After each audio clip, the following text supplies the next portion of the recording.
જય સ્વામિનારાયણ વિદ્યાર્થી મિત્રો, બાયોલોજી ઈ વિદ્યાના ક્લાસમાં આપનું સ્વાગત છે. આપણે અગાઉના વિડીયો લેક્ચરની અંદર સમજી રહ્યા હતા કોષ રસ પટલ અને એની રચના અને એના કાર્યો વિશેની સમજૂતી લેતા હતા. એની અંદર આપણે સમજવાનું છે, ગઈ વખતે વિડીયો લેક્ચરમાં તમને સમજાયું કે કોષરસ પટલ એમાં લિપિડનું દ્વિસ્તરીય પડ, ઓકે, આ વસ્તુ ગયા વિડીયો લેક્ચરમાં સમજાઈ હતી. એમાં લિપિડનું જે પડ છે ને, એ લિપિડનો અણુ છે ને, એ શીર્ષ અને પૂંછડી ધરાવે એની ચર્ચા કરી અને આ આકૃતિ આપણે સમજ્યા હતા. ઓકે, હવે આના વિશે આપણે ડિટેલિંગ ચર્ચા લેવી છે, ઊંડાણપૂર્વક સમજવું છે, એને આપણે સમજીએ. કોષરસ પટલમાં જુદી જુદી રજૂઆતો થઈ છે, ત્યારે એક ફાઇનલ મોડેલ હાથમાં આવ્યું છે. એની નીટ પ્રમાણે સમજૂતી લઈ લઈએ. ચોપડીમાં બાજુમાં પણ મેન્શન કરી દેવાનું. 1935 ચોપડીમાં જે પેજ છે ને, પાછળની બાજુ તમને એની થિયરી આપી છે, એ પેજ ઉપર સાઈડમાં જગ્યામાં લખી દેજો 1935 ડેનિયલી અને ડેવેન્શન આ બે સાયન્ટિસ્ટો હતા. એ એનસીઆરટી બુકમાં નથી મિત્રો, એટલે તમે એટલે જ મેં કીધું મેન્શન કરજો. જરા હું કહું ને કે બાજુના પાનામાં અથવા તો ટેક્સ્ટ બુકમાં લખો, એટલે એમ સમજવું કે એ આપણે નથી ચોપડીમાં. 1935 ડેનિયલી અને ડેવેન્શન આ બે સાયન્ટિસ્ટોએ કોષરસ પટલને સમજવા માટે એક જે મોડલ આપ્યું ને, એને સેન્ડવિચ મોડલ કીધું. શું કીધું? Sandwich model. એમનું પણ કેવું એ જ હતું કે લિપિડના બે પડ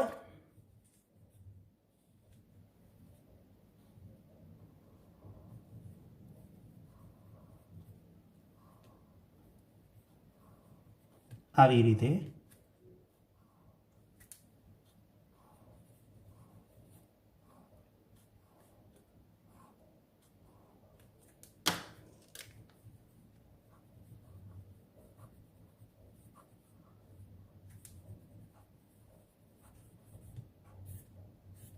આ લિપિડના બે પડ અને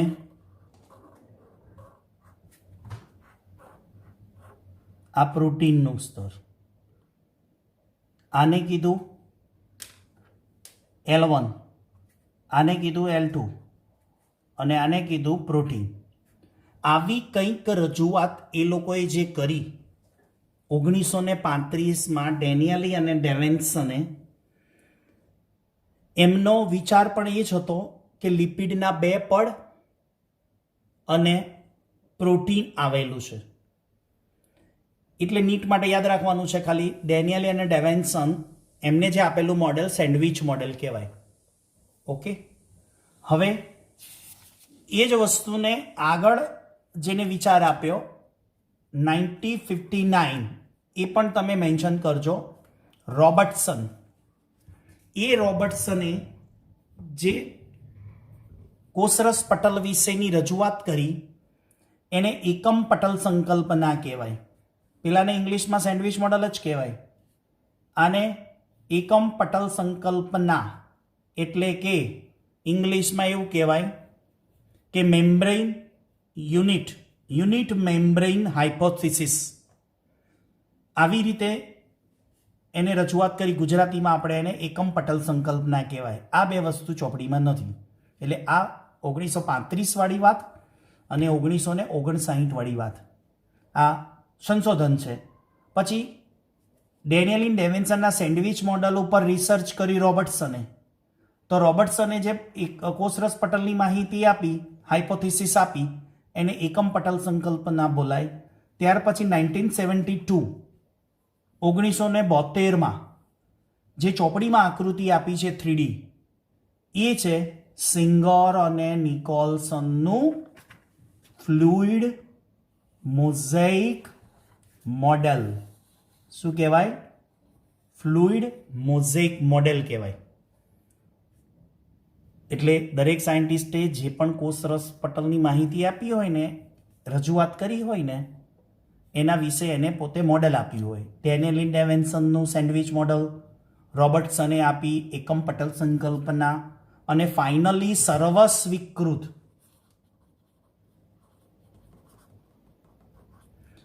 સર્વસ્વીકૃત એટલે બધા જ સાયન્ટિસ્ટોને માન્ય છે અને પૂરેપૂરી સમજણવાળું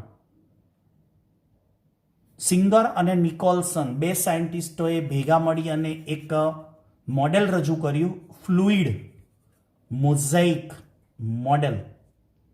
એ કોષરસ પટલનું ફાઇનલ મોડેલ કહેવાય અત્યાર સુધીનું. અને જે આપણને આકૃતિમાં આપ્યું છે ને એ 3D મોડેલ. એ કેવું છે? અર્ધ તરલ, અર્ધ પ્રવેશીલ શબ્દ તરીકે ઓળખાય, અર્ધ પારગમ્ય, ક્રિયાત્મક રીતે ગતિશીલ છે. એટલે સમજો, અર્ધ તરલ એટલે તરતું, અને ક્રિયાત્મક એટલે કે એ ક્રિયા કરે ને ત્યારે એ ક્રિયા કરવા માટે ગતિશીલ છે. એટલે કોષરસ પટલનું હલનચલન શક્ય છે. યસ, એટલે ગતિશીલ લખ્યું. શાનું બનેલું છે એ પણ ચર્ચા આપણે કરી. લિપિડનું દ્વિસ્તરીય પડ અને વત્તા પ્રોટીન. હવે એમાં પ્રોટીનના બે પ્રકાર છે, એક પરિઘીય પ્રોટીન, એક અંતર્ગત પ્રોટીન. જો હવે આપણે આ આકૃતિને ધ્યાનમાં લઈએ તો આ આકૃતિને શું કહીશું? સિંગર અને નિકોલસનનું ફ્લુઇડ મોઝેઇક મોડેલ. આ સિંગર અને નિકોલસન દ્વારા આપવામાં આવ્યું હતું. તમારે આ જ આકૃતિ તૈયાર કરવાની. ચોપડીની 3D આકૃતિ ન ફાવે તો આ આકૃતિ દ્વારા હું સમજૂતી આપું છું આખી થિયરીની. બરાબર? આપણે ગયા વખતે વિડીયો લેક્ચરમાં ચર્ચા કરી હતી. આ જે છે એ શીર્ષ છે અને આ પૂંછડી છે. તો આ લિપિડનું લેયર 1 છે અને આ લિપિડનું લેયર 2 છે. રાઈટ? પણ ધ્યાનમાં જુઓ બરાબર, પૂંછડી સામસામે રહે છે. આ કોન્સેપ્ટ યાદ રાખજો. જે ગઈ વખતે લેક્ચરમાં વાત કરીને કે પૂંછડી છે અને શીર્ષ છે, હેડ એન્ડ ટેઇલ. તો લિપિડના લેયરની ટેઇલ છે ને, પૂંછડી, એ સામસામે રહે છે અને પાણી એટલે કે પ્રવાહીથી, જલ પર્યાવરણથી સુરક્ષિત હોય છે. હવે આ વાત થઈ લિપિડ 1 અને આ વાત થઈ લિપિડ 2. એટલે L1 L2 એટલે lipid 1, lipid layer 1, lipid layer 2. હવે વાત કરવાની છે પ્રોટીનની. તો એમાં બે પ્રકારના પ્રોટીન છે. તો કયા બે પ્રકારના પ્રોટીન વાત કરી? એક પરિઘીય પ્રોટીન અને બીજું અંતર્ગત પ્રોટીન. બરાબર? પરિઘીય પ્રોટીનને બીજું સપાટીય પ્રોટીન પણ બોલાય. બહિર્ગત પ્રોટીન અને અંતર્ગત પ્રોટીન એવું પણ બોલાય. હવે જુઓ, એ જે પ્રોટીનના પ્રકાર છે એને આપણે સમજીએ અને આકૃતિ દ્વારા પણ સમજાવીએ. તો એક પરિઘીય પ્રોટીન અને બીજા અંતર્ગત પ્રોટીન. પરિઘીય પ્રોટીન એટલે સપાટી પર આવેલા પ્રોટીન, અને અંતર્ગત પ્રોટીન એટલે અંશતઃ કે સંપૂર્ણ રીતે ખૂપેલા. તો જુઓ આપણી આ આકૃતિમાં, ઓકે, તો આને કેવા કહેવાય? સપાટી ઉપર છે એટલે સપાટીય પ્રોટીન અથવા પરિઘીય પ્રોટીન એવું બોલાય. તો આ પણ શું કહેવાય? સપાટીય પરિઘીય પ્રોટીન. આ પણ શું કહેવાય? સપાટીય કે પરિઘીય પ્રોટીન. જ્યારે મિત્રો આ પ્રોટીન છે અથવા તો આ પ્રોટીનને ધ્યાનમાં રાખો, તો જો આ અડધો ખૂપેલો છે,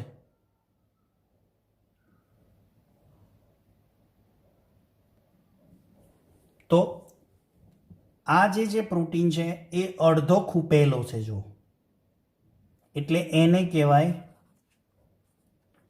અંતર્ગત પ્રોટીન. આ સંપૂર્ણ રીતે આરપાર છે એને પણ આપણે કહેવાય અંતર્ગત પ્રોટીન. અને આ જે છે એ શર્કરા છે અને એમાં કુંતલમય પ્રોટીન પણ છે આકૃતિમાં જોજો. તો બે પ્રકારના પ્રોટીન થયા, એક પરિઘીય પ્રોટીન અને બીજા અંતર્ગત પ્રોટીન. પરિઘીય પ્રોટીન એ બાહ્ય સપાટી ઉપર હોય, જ્યારે અંતર્ગત પ્રોટીન એ અંશતઃ એટલે અંશતઃ કે સંપૂર્ણ રીતે ખૂપેલા કહેવાય. હવે બાહ્ય સપાટી પર ગોઠવાયેલા છે, શિથિલ ગોઠવણી ધરાવે. શિથિલ એટલે એકદમ લૂઝ, સરળતાથી દૂર કરવા હોય તો દૂર થઈ જાય. જ્યારે આ અંતર્ગત પ્રોટીન છે ને એકદમ પકડ મજબૂત બનાવેલી હોય એટલે અંદર સુધી ખૂપેલા હોય તો એને સરળતાથી દૂર કરી શકાય. જ્યારે આને સરળતાથી દૂર કરી શકાતા નથી. કેમ? કારણ કે અંદર સુધી, અડધે સુધી કે પૂરેપૂરા ખૂપેલા છે એટલા માટે. જે પરિઘીય પ્રોટીન છે એને આપણે બહિર્ગત પ્રોટીન તરીકે પણ ઓળખી શકાય. અને પેલા અંતર્ગત પ્રોટીન છે એને અંતર્ગત પ્રોટીન તરીકે ઓળખાય. તો આ એક પ્રોટીનના પ્રકાર છે, પરિઘીય પ્રોટીન, અંતર્ગત પ્રોટીન. એનો તફાવત પણ પૂછાય તો બબે મુદ્દા લખી શકાય.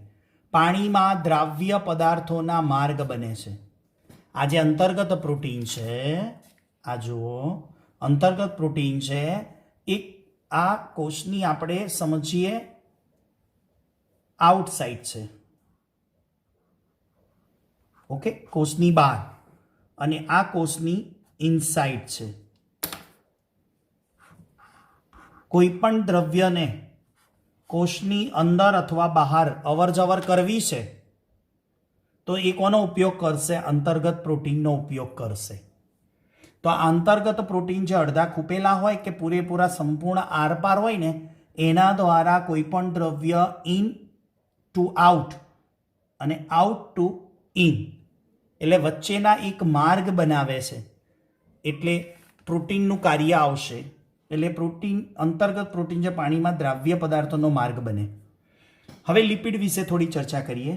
લિપિડની અર્ધતરલ પ્રકૃતિ છે, અર્ધતરલ, એના માટે પ્રોટીન અને લિપિડનું જલવિતરાગી પ્રકારનું જોડાણ જવાબદાર છે. તમને પૂછાય કે લિપિડની અર્ધતરલ પ્રકૃતિ માટે કોણ જવાબદાર છે? તો પ્રોટીન અને લિપિડનું જોડાણ કયા પ્રકારનું છે? જલવિતરાગી, હાઇડ્રોફોબિક. જલવિતરાગી આપણે ગુજરાતીમાં યાદ રાખો ને, જલવિતરાગી એટલે પાણી પ્રત્યે અપાકર્ષણ, બરાબર, આકર્ષણ નહીં. ઓકે, પ્રોટીન અને લિપિડનું જોડાણ કયા પ્રકારનું હોય? જલવિતરાગી પ્રકારનું, જેને લીધે લિપિડની અર્ધતરલતા છે. એટલે લિપિડ ડૂબેલું છે અડધું. હવે લિપિડની અર્ધતરલ પ્રકૃતિના કારણે તેની દ્વિસ્તરીય ગોઠવણીમાં અંદર જે પ્રોટીન એ પાર્શ્વીય રીતે ગતિ કરે, પાર્શ્વીય રીતે એટલે હલનચલન, ફ્લુઇડ. ફ્લુઇડ એટલે શું? એક પ્રવાહી, તરતું, મોઝેક, એને કારણે જ નામ આપવામાં આવ્યું છે. પટલમાં હલનચલન થાય છે એટલે પટલમાં તેની ગતિ કરવાની ક્ષમતાને આધારે તરલતા નક્કી કરી શકાય. કોની? પટલમાં તેની ગતિ. તેની એટલે કોની? લિપિડ કે પ્રોટીન? પ્રોટીન. પ્રોટીનની ગતિ નક્કી કરવાની, તરલતા નક્કી કરી શકાય. હવે શું કાર્યો કરે? કોષરસ પટલના જનરલી તરલ પ્રકૃતિ છે તો એક તો કોષ વૃદ્ધિ, આંતરકોષીય જોડાણનું નિર્માણ, સ્ત્રાવ કરે, અંતઃભક્ષણ અને કોષ વિભાજન જેવા કાર્યો કરે. આ એક સામાન્ય કાર્યો થયા પટલની, કોષરસ પટલની તરલ પ્રકૃતિ. તેનામાં કોષ વૃદ્ધિ કરી આપે, આંતરકોષીયોનું જોડાણ, સ્ત્રાવ, અંતઃભક્ષણ, કોષ વિભાજન વગેરે કાર્યો. હવે એ કોષરસ પટલનું મુખ્ય કાર્ય આપણે સમજવું છે મિત્રો, બરાબર? તો એ કોષરસ પટલનું મુખ્ય કાર્ય શું છે? વહન. બરાબર. કોષરસ પટલ એ કોષની ફરતે આવેલો એક પટલ છે.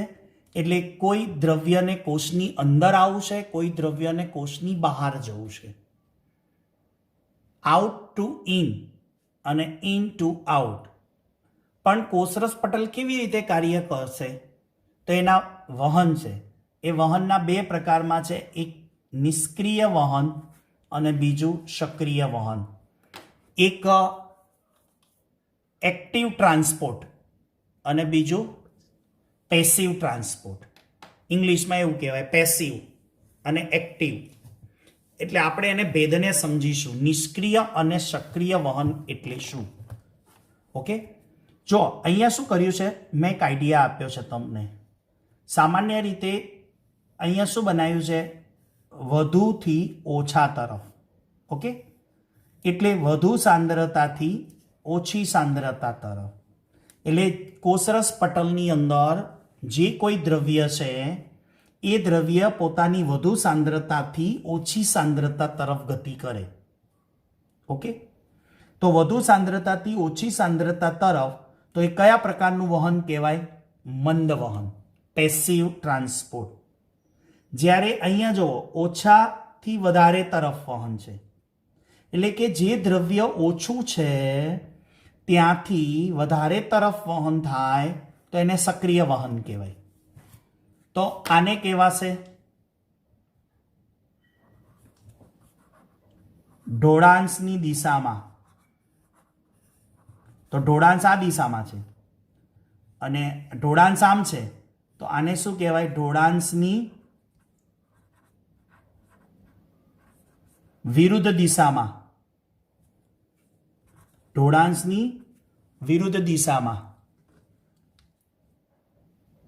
ઓકે, દેખાયું? પોતે દ્રવ્ય જ્યાં વધુ છે ત્યાંથી ઓછા તરફ જાય એટલે એક ઢાળ બને. તો કોઈ તમે લપસણી ખાઓ, બધાએ લપસણી ખાધી હશે. લપસણી ઉપર ઢાળ ઉપર બેસો તો ખાલી બેસી જ જાઓ ઢાળ ઉપર, તો તમે જાતે સરકીને નીચે આવશો. એટલે એમાં કોઈ એનર્જી વપરાતી નથી, શક્તિ વપરાતી નથી. એટલે કે એટીપી યુઝ થતો નથી. અને કેમ કે એ ઢોળાંશની દિશામાં વહન થાય છે, ઢાળની દિશામાં વહન થાય છે. જ્યારે સક્રિય એક્ટિવ ટ્રાન્સપોર્ટ શું કરવા એક્ટિવ બોલાય છે? કે પોતે ઓછી સાંદ્રતાથી વધુ સાંદ્રતા તરફ જાય. કોઈ પણ દ્રવ્ય છે, હું સમજાવું, કોઈ પણ દ્રવ્ય પોતાની ઓછી સાંદ્રતાથી વધુ સાંદ્રતા તરફ ગતિ કરે, એટલે કે સાંદ્રતાના ઢોળાંશની વિરુદ્ધ દિશામાં. તો એમાં કોનો ઉપયોગ થાય? શક્તિનો. તમે ઘણા બાળકોને જોયા હશે, બધા લપસણી એક સાથે ભીડ થઈ જાય ને, તો ઉપર પાછળ લાઈન લાગી હોય, બધા એક પછી એક ઉપર આવે. લપસણી બેસે ને ઢાળ ઉપર એટલે નીચે ઉતરીને આવે. પણ ઘણા અવિતળા બાળકો તમે જોયા હશે, એ શું કરે, એનો વારો ફરીને પાછું આવવું પડે ને, એટલે શું કરે, નીચે ઉતર્યા પછી સામે ઉપર જાય, એ ઢાળની વિરુદ્ધ દિશામાં ચડે. પણ એ ઢાળની વિરુદ્ધ દિશામાં એને જોજો એનર્જી વાપરવી પડે. અને એમને ખાલી લપસણી હોય, તમે ઉપર ઢોળાંશ ઉપર બેસો અને સરકો એટલે નીચે આવો, એમાં કોઈ એટીપી વપરાતી નથી. પણ જ્યારે લપસણીમાં નીચેથી ઉપર જવું હોય તો શું કરવું પડે તમારે? યસ, એના જેવું છે આ. વધુથી ઓછા તરફ અને ઓછાથી વધારે તરફ. એટલે અહીંયા હું સિગ્નલ આપું એટીપી, એટીપી, પણ અહીંયા શું દોરીશ? એટીપી ઉપર ચોકડી મારી દઈશ. એટલે કે અહીં એટીપી યુઝ થતો નથી. જ્યારે અહીંયા શું થાય છે? એટીપી યુઝ થાય છે. સમજણ પડી ગઈ? એટલે આને એક્ટિવ ટ્રાન્સપોર્ટ, સક્રિય વહન કહેવાય, ને આને નિષ્ક્રિય વહન, પેસિવ ટ્રાન્સપોર્ટ, મંદ વહન.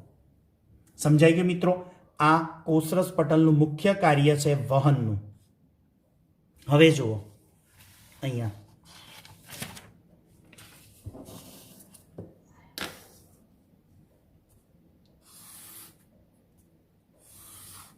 આ આપણે કોષરસ કહીએ, બરાબર? એનું આ કોષરસ પટલ.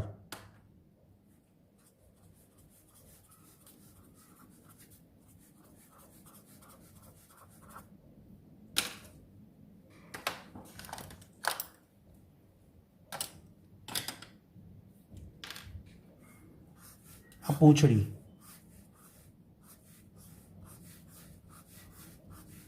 સમજવા માટે બનાવ્યું છે. ઓકે, હવે જો અહીંયા કોઈ દ્રવ્ય છે ને, આ આઉટસાઇડ છે અને આ ઇનસાઇડ છે, એટલે કોષરસ પટલની અંદરની બાજુ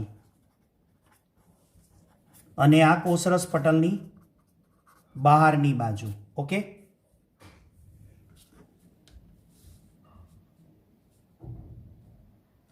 યસ.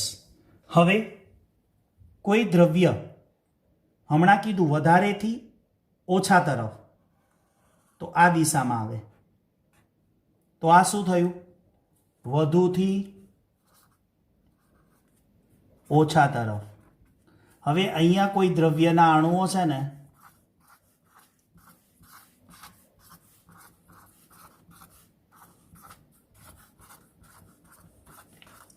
સમજી લો, અહીંયા કોઈ દ્રવ્યના અણુઓ વધારે છે અને અહીંયા કોઈ દ્રવ્યના અણુઓ ઓછા છે. ક્લિયર? હવે જો વધારેથી ઓછા તરફ કોઈ દ્રવ્ય આવે આ બાજુ, તો આને કયું કહેશો? મંદ વહન. ક્લિયર? પણ જ્યારે કોઈ દ્રવ્ય ઓછાથી વધારે જાય ત્યારે શું કહેશો એને? સક્રિય વહન. તો આમાં શક્તિનો વપરાશ નહીં થાય, આમાં શક્તિ વપરાશે. That's clear? સમજણ પડે છે ને મિત્રો? તો આ થયું કોષરસ પટલનું કાર્ય, વહન. વહનમાં મંદ વહન અને સક્રિય વહન. ઓકે, હવે મંદ વહનના પણ બે ભાગ પડે છે. મંદ વહનના બે ભાગ કયા? એક સાદું પ્રસરણ અને બીજું સાનુકૂલિત પ્રસરણ. કયું? સાદું પ્રસરણ અને સાનુકૂલિત પ્રસરણ. એ પણ આપણે સમજી લઈએ, કઈ રીતે સાદું અને કઈ રીતે સાનુકૂલિત. સાદું એટલે આપણે જે આ કોષરસ પટલ બતાવ્યું છે, આ કોષરસ પટલ, ઓકે, આ બાજુ કોઈ દ્રવ્યના સંખ્યા કેવી બતાવી આપણે? વધુ પ્રમાણ છે અને કોઈ દ્રવ્યનું પ્રમાણ અહીંયા ઓછું છે, એટલે એ જ દ્રવ્ય અહીંયા વધારે હોય અને અહીંયા પ્રમાણ ઓછું હોય. ઓકે, હવે આપણે એમ કીધું કે વધારેથી ઓછા તરફ જાય તો સાદું, એટલે કે મંદ વહન. મંદ વહનમાં બે, હવે સાદું અને સાનુકૂલિત. સાદા માટે તમારે એવું સમજવું કે આ કોષરસ પટલમાંથી, ચલો એક અલગ પેનનો ઉપયોગ કરીને સમજાવીએ. લાલ પેન યુઝ કરવી, ગુલાબી. ઓકે, જો હવે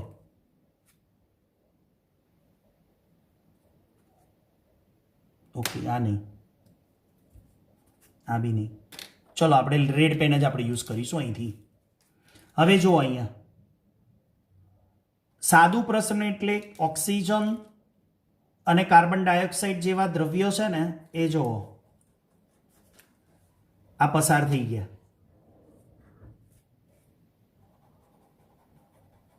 કેમ? એ લિપિડમાં દ્રાવ્ય હોય તેવાનું સાદું પ્રસરણ થાય. નોંધ રાખજો, લિપિડમાં જે દ્રાવ્ય અણુઓ છે, એ દ્રાવ્ય અણુઓ જે લિપિડના પડમાં આ લિપિડ 1 અને લિપિડ 2 લેયર છે એમાં દ્રાવ્ય હોય, એ દ્રાવ્ય અણુઓનું જો સરળતાથી પ્રસરણ થઈ જાય તો એ શું બોલાય? સાદું પ્રસરણ. પણ જો લિપિડમાં અદ્રાવ્ય હોય તો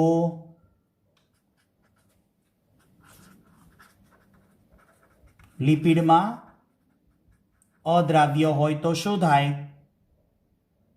એને વહન થવા માટે કોઈ માર્ગની જરૂર પડે. તો આને સમજવા માટે હું કાયમ એક ઉદાહરણ આપું છું વિદ્યાર્થીઓ. એક સરસ મજાનું ઉદાહરણ છે, સમજજો. એક આપણે છીએ અને એક ભૂત છે. ભૂત એટલે ખબર પડે ને, માની લેવાનું ભૂત, ભલે હોય કે ના હોય. તો ઘણી જગ્યાએ આપણે એવી ટીવી સિરિયલમાં કે પિક્ચરમાં જોયું હશે કે ક્યાંક ભૂત છે ને માણસની પાછળ પડે. એટલે માણસ બિચારો દોડતો દોડતો દોડતો દોડતો દોડતો શું કરે?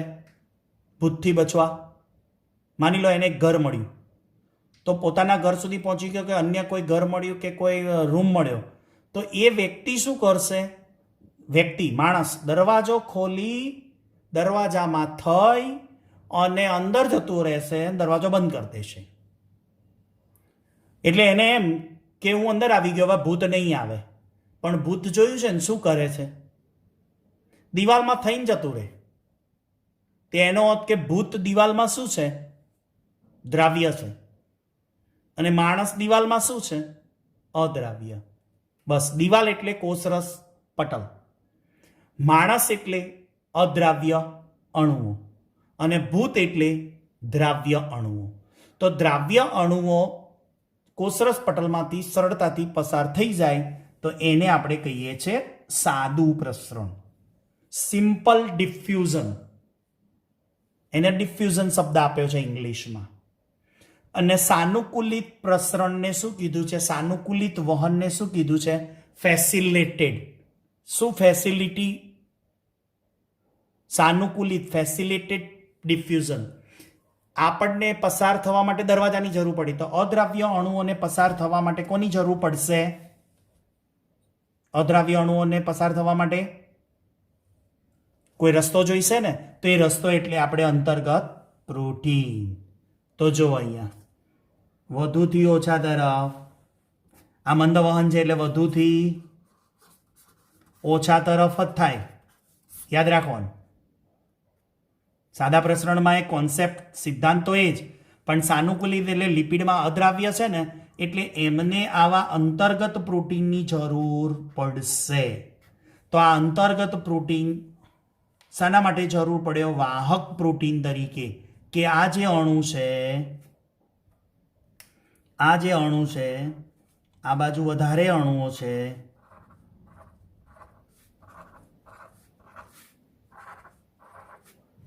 અને આ બાજુ ઓછા અણુઓ છે. તો આ અણુ અદ્રાવ્ય છે, તો એને આ પ્રોટીન માર્ગ વડે પસાર થઈ ગયો. એક વાહક માર્ગ જોઈએ. એટલે સાનુકૂલિત પ્રસરણમાં શું લખ્યું છે? આયન માર્ગ તરીકે વર્તે. એટલે કે પટલની આરપાર પ્રોટીન વાહકોની જરૂર પડે. પટલની આરપાર જવું હોય ને તો પ્રોટીનની જરૂર પડશે. તો આ પ્રોટીનનો અણુ છે એ અંતર્ગત પ્રોટીન આપણને અહીંયા કામ લાગશે. ચલો, આ વાત થઈ મંદ વહનની. મંદ વહનમાં સાદું પ્રસરણ અને સાનુકૂલિત. તો અહીંયા જ આકૃતિમાં હું તમને સક્રિય વહન બતાવી આપું. તો જો આ ઓછા છે, એથી વધારે તરફ જઈએ, એમાં પણ પ્રોટીનની જરૂર તો પડે જ, પણ ક્યાં છે? ઓછાથી વધારે તરફ. ઓછાથી વધારે તરફ ગયા તો એ થયું સક્રિય.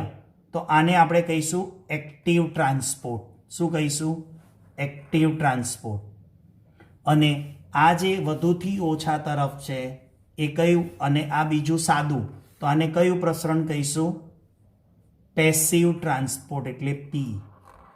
ઓકે, તો આ એક સમજૂતી છે. બહુ સરસ રીતે સમજાવવાનો મિત્રો પ્રયત્ન કર્યો છે તમને. સમજો.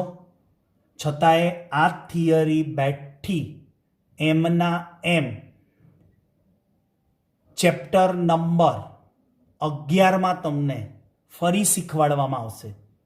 ચેપ્ટર નંબર 11 છે પાણીનું વહન, વનસ્પતિમાં વહન, ટ્રાન્સપોર્ટેશન ઇન પ્લાન્ટ. એમાં ફરી આ વાત રિપીટ થશે. એટલે ત્યાં આનું રિવિઝન કરીશું ને એ વખતે ફરીથી આ ડ્રોઈંગ કરીને તમને સમજાવીશું. ઓકે,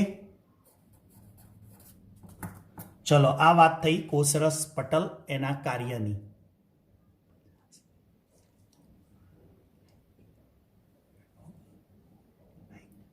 તો મિત્રો, આ થિયરીને સમજ્યા પછી લાઈક કરજો, ચેનલને સબસ્ક્રાઇબ કરજો.